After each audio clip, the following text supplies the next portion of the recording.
नमस्कार, मैं अशोक कुमार पांडे और स्वागत है आपका टीसीएच पर। ईद है कल और ईद के पहले इतने तमाशे किए गए हैं जो अपनी जिंदगी में कम से कम मैंने नहीं देखे थे। मैंने लंबा वक्त गुजारा है और हिंदुस्तान में ही पैदा हुआ, हिंदुस्तान में ही मरूंगा। कभी ये तमाशे नहीं देखे जो इस बार तमाशे लगातार देखने को मिल रहे हैं। सड़क पर नमाज नहीं पढ़ने देंगे, छत पर नमाज नहीं पढ़ने देंगे। पता नहीं कल को कह दें कि चांद देखने के लिए भी आप छत पे नहीं जा सकते हो, टीवी पे देखो। टीवी पे जब खबर आ जाए कि चांद निकल गया है तो मान लो छत पर मत जाओ चांद देखने के लिए। ये भी तमाशा ये लोग कर सकते हैं। मतलब भारत एक ऐसा देश है, चलो मुसलमानों को एक बार छोड़ दो, कोई एक धर्म मुझे उठा के दे दीजिए। होली मनाते हैं, सड़क पे मनती है, फुल वॉल्यूम पे डीजे लगता है, लोग डांस करते हैं, एंजॉय करते हैं। पिछली बार सारा तमाशा इसीलिए था ना, मस्जिद में ही जा रहे थे मुसलमान नमाज पढ़ने के लिए। वो दिन शुक्रवार का था, जुमे का दिन था और उसी दिन होली पड़ गई थी। और होली वालों से कहा गया था कि रंग मत डालो, हम लोग कह रहे थे कि रंग मत डालिए और तमाम सारे तमाशे चल रहे थे। क्यों? क्योंकि होली सड़क पर मनती है, घर के अंदर नहीं मनती है। लोग बाहर निकलते हैं, सड़कों पर आते हैं, जुलूस निकलते हैं, डीजे बजता है और होली मनती है। दशहरा आएगा, दशहरे पर दुर्गा जी की झांकी लगती है, माता दुर्गा की झांकी लगती है। कहां लगती है? सड़क पर लगती है। शहर का शहर जाम हो जाता है। मैं जिन शहरों में रहा हूं, चाहे वो गोरखपुर हो चाहे ग्वालियर हो, जिन इलाकों में झांकी लगती थी उन इलाकों के रास्ते जाम हो जाते थे। आप कभी कलकत्ता चले जाएं दुर्गा पूजा के दिनों में तो सारे रास्ते जाम होते हैं और सब खुश होते हैं। कोई शिकायत करने नहीं जाता, ना मुसलमान शिकायत करता है ना हिंदू शिकायत करता है, क्योंकि वो हमारे कल्चर का हिस्सा है। हम वहां होते हैं, उसको एंजॉय करते हैं। रामनवमी पे जुलूस निकलता है और अब तो रामनवमी पे जुलूस मस्जिद के सामने से निकलता है। तो मस्जिद के सामने सड़क पर नमाज नहीं हो सकती है, लेकिन मस्जिद के सामने रामनवमी का जुलूस निकल सकता है, जिसमें गाली गुप्ता जितनी भी घटिया बातें हो सकती हैं वो सब हो सकता है।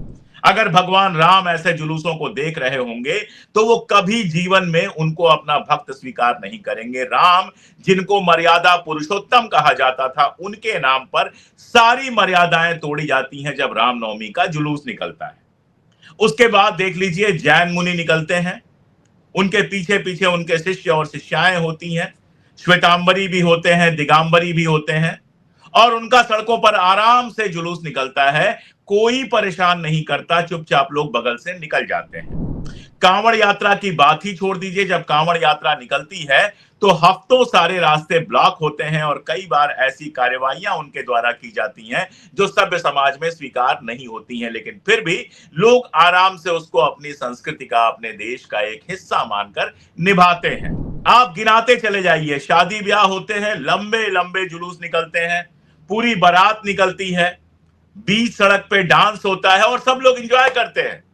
अगर कहीं बारात निकली हुई है और आप वहां फंस जाएं तो गालियां नहीं देते, आप डांस देखते हैं। आप देख लेना चाहते हैं दुल्हा कैसा है, आप देख लेना चाहते हैं बारात कैसी है, क्योंकि भीड़, संस्कृति, ये सब हमारे देश का हिस्सा है, हमारे कल्चर का हिस्सा है। भीड़, सड़क पर जुलूस और ये सारी चीजें। इसीलिए चाहे गुरु नानक का पर्व हो, जब गुरु नानक का जन्मदिन आता है कार्तिक पूर्णिमा को, आप देखिए जुलूस निकलते हैं, छबील लगाई जाती है, लोगों को शरबत पिलाया जाता है। आपने कभी किसी को वहां पर लड़ाई करते हुए देखा है कि आखिर इस त्योहार पर सड़क पर आप क्यों हैं, अपने गुरुद्वारे में जाकर क्यों नहीं मना रहे? क्रिसमस आता है, जो लोग नहीं भी क्रिश्चियन हैं वो भी हैप्पी न्यू ईयर करते हैं। हैप्पी न्यू ईयर की पार्टियां होती हैं। वो तो ईसाइयों का त्योहार है, लेकिन पार्टियां होती हैं। शहर के शहरों में एकदम आप देखेंगे जाम लग जाएगा उन पार्टियों की वजह से। और ऐसा नहीं है कि हिंदुस्तान में ही होता है, यूरोप में भी ऐसे बहुत सारे जुलूस निकलते हैं। वो टमाटर वाला फेस्टिवल आपने सिनेमा में देखा होगा, किस तरह से लोग निकलते हैं, किस तरह से वो एक होता है जिसमें भैंस के साथ लोग खेलते हैं, लड़ाइयां होती हैं और क्या क्या होता है। तो धर्म जो होता है एक चीज होती है और सामाजिकता दूसरी चीज होती है। हम हिंदुस्तान में रहते हैं और हिंदुस्तान में सारे त्योहार हमारे सामाजिक त्योहार हैं, इसलिए वो मंदिरों के अंदर नहीं मन सकते। मंदिर के अंदर कोई त्योहार नहीं मनता, त्योहार घरों में मनते हैं, त्योहार सड़कों पे मनते हैं। और ये जो मैंने आपको बताया, ये तो कई कई घंटे तक जाम रखने वाली चीजें हैं। चाहे दुर्गा पूजा का जुलूस हो, चाहे दुर्गा पूजा में 2 दिन का होता है, एक दिन तो झांकी लगाइएगा, अगले दिन दहाने के लिए जो जुलूस निकलता है, चाहे गणेश विसर्जन का जुलूस हो, घंटों सड़कें बंद होती हैं। नमाज में बमुश्किल 15 मिनट में सब कुछ निपट जाता है, और वो भी सड़क पर नमाज करने के लिए इसलिए आते हैं क्योंकि मस्जिदों के अंदर पर्याप्त जगह नहीं है। जो मस्जिदें हैं उनको तो आप गिरा रहे हैं, कभी यहां कहते हैं इलीगल है, कभी वहां कहते हैं इलीगल है, कभी कहते हैं एक फ्लोर गिराओ, कभी कहते हैं पूरी मस्जिद गिराओ, और उसके बाद कहते हैं कि नमाज मस्जिद के अंदर ही पढ़ो, बाहर मत पढ़ो। किस किताब में लिखा है भाई? संविधान की किस किताब में लिखा है? अजीब अजीब धमकियां। जिन सड़कों की बात हो रही है वो सिर्फ हिंदुओं या सिखों या ईसाइयों के टैक्स से नहीं बनी है, उसमें मुसलमानों का टैक्स भी शामिल है। वो भी इस देश के नागरिक हैं, वो भी इस देश को चलाते हैं, इस देश में मजदूरी करते हैं, नौकरी करते हैं, बिजनेस करते हैं, इसी देश में रहते हैं, उनके पैसे से भी टैक्स कटता है। वो भी सामान खरीदते हैं तो इनडायरेक्ट टैक्स कटता है, और जब तनख्वाह मिलती है, उनको इनकम होती है, तो सीधे सीधे इनकम टैक्स कटता है। और यही वो पैसा होता है जिससे सड़कें बनती हैं, जिससे शहर बनते हैं। क्या 10 मिनट 15 मिनट वहां नमाज पढ़ लेने से सड़क घिस जाएगी, सड़क कमजोर हो जाएगी? कौन सी कानून व्यवस्था 10 मिनट नमाज पढ़ लेने से टूट जाती है, मुझे यह बताया जाए। आप सोचिए, ट्रंप अमेरिका के राष्ट्रपति हैं, राष्ट्रपति भवन में उन्होंने बाकायदा इफ्तार पार्टी का आयोजन किया। इंग्लैंड में प्रधानमंत्री के घर पर इफ्तार की पार्टी हुई। क्या प्रधानमंत्री का घर उससे कमजोर हो गया, या ट्रंप उससे कमजोर हो गया, या ट्रंप की कोई बड़ाई या कोई बुराई जो है वो कम या ज्यादा हो गई? अरे भाई, त्योहार है, आपके देश के नागरिक हैं, आप किट बंटवाएंगे, आप कहेंगे घर घर में किट बटेगी, आप उसमें कहेंगे खजूर होगा, कपड़ा होगा, फला होगा, ढिमका होगा। अरे भाई, किट मत बंटवाइए। आपके यहां कोई खड़ा नहीं है भीख मांगने के लिए कि हमको किट दे दीजिए। हालांकि मैं यही कहूंगा, कोई बांटने आए तो चुपचाप लेकर रख लीजिए, कोई बवाल करने की जरूरत नहीं है। लेकिन जकात का पैसा निकाला जाता है, और उसी से गरीब आदमी की भी ईद बन जाती है, लोग ख्याल रखते हैं। और मैं तो कह रहा हूं कि गरीबों की मदद करने के लिए हिंदू मुसलमान करने की कोई जरूरत ही नहीं है। जो भी गरीब है, हिंदू का गरीब है, मुसलमान का गरीब है, जो भी गरीब है उसको आप पैसा दीजिए, कोई नहीं रोक रहा है। लेकिन एक तरफ आप कहेंगे सौगात मोदी, आदित्यनाथ कहेंगे उर्दू मुल्लों की भाषा है, कठमुल्लों की भाषा है, और आप उसी उर्दू में सौगात मोदी देंगे एक तरफ, और दूसरी तरफ सड़क पर 10 मिनट नमाज पढ़ने के लिए पाबंदी लगाएंगे।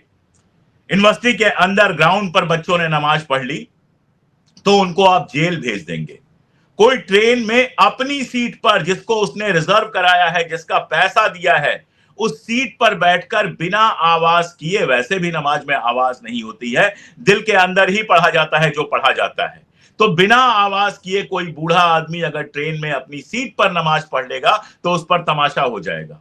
कोई रेलवे प्लेटफॉर्म पर एक कोने में समय होने पर अपनी दरी बिछाकर 2 मिनट के लिए, 10 मिनट के लिए नमाज पढ़ लेगा, तो उससे कौन सी कानून व्यवस्था टूट जाएगी, ये मुझे बताइए। उससे कौन सा संविधान टूट जाएगा, ये मुझे बताइए। कहीं कुछ नहीं टूटता।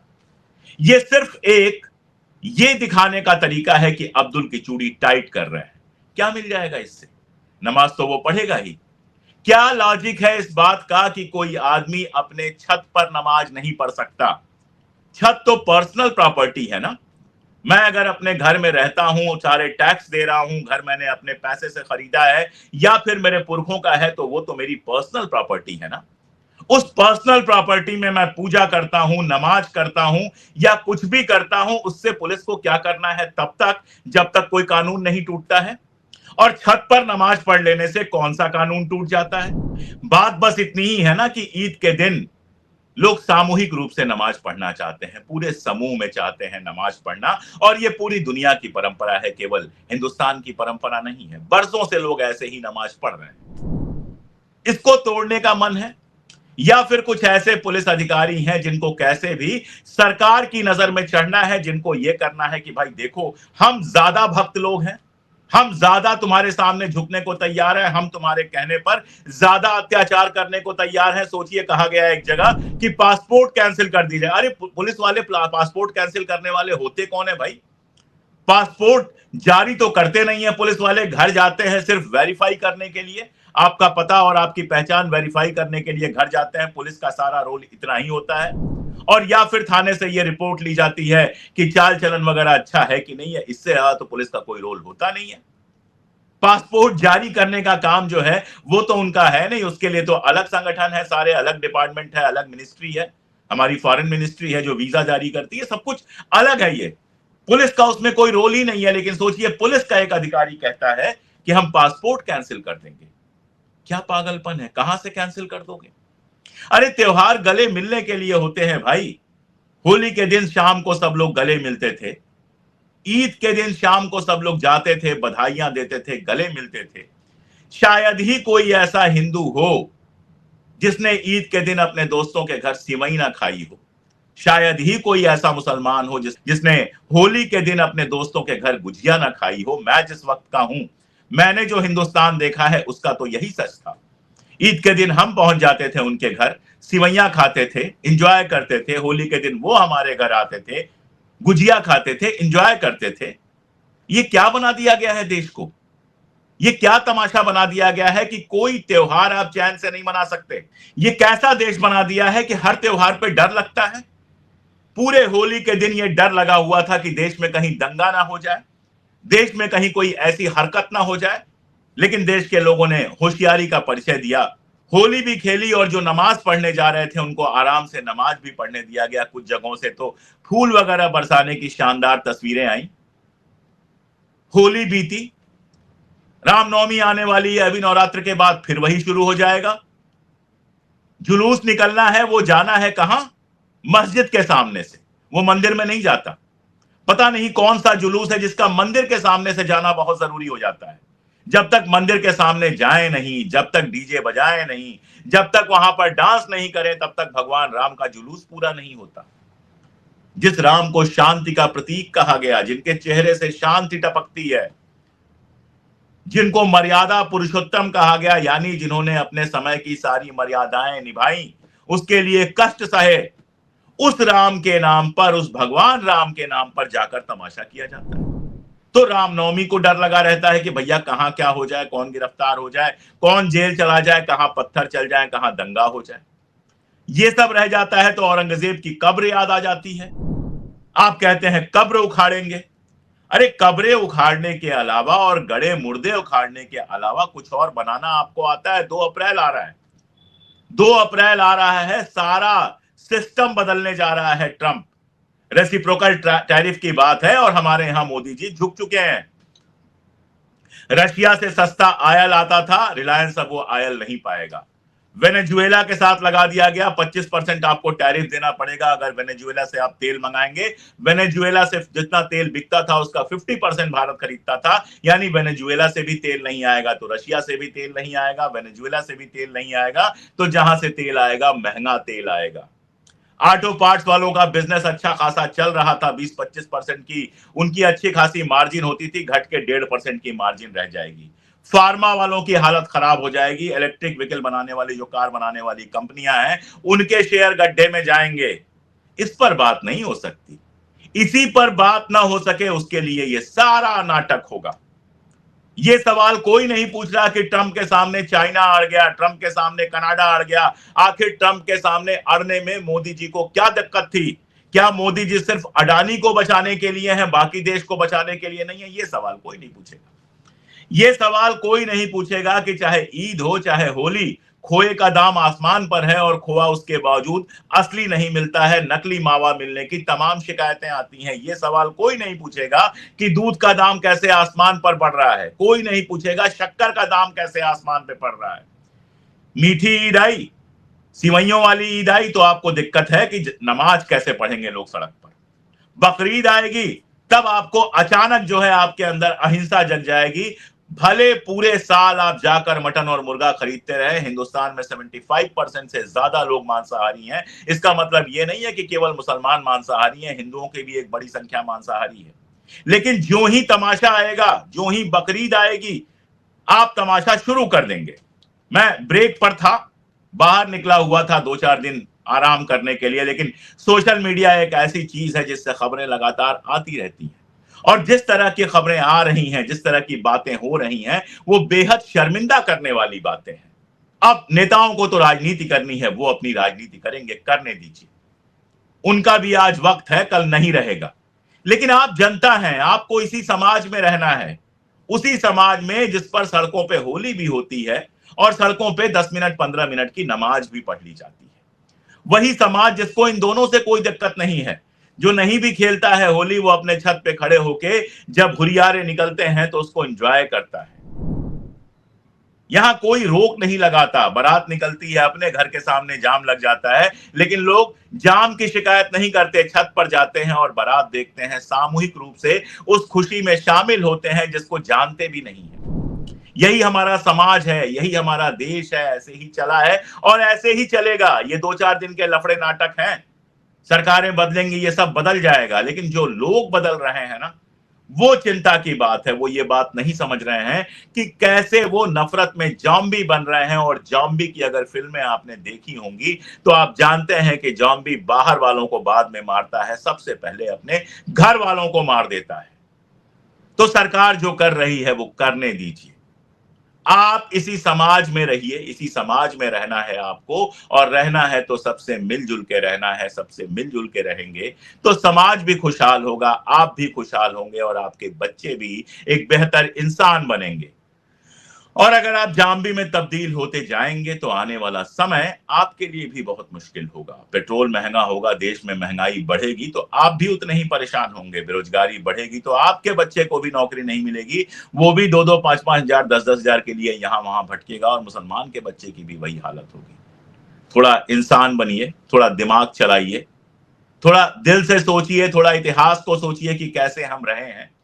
और उसके बाद सरकार से सवाल पूछना शुरू कीजिए कि ये मस्जिद, मंदिर, कब्र, ये सब तो चलो बहुत कर लिया। ये बताओ महँगाई पे कब बात करोगे, बेरोज़गारी पे कब बात करोगे? ये बताओ अमेरिका के सामने कितना झुकोगे और एक अडानी को बचाने के लिए इस देश का क्या हाल करोगे? जिस दिन ये सवाल आप पूछेंगे, उस दिन आपको ज़िंदगी में असली खुशी मिलनी शुरू होगी।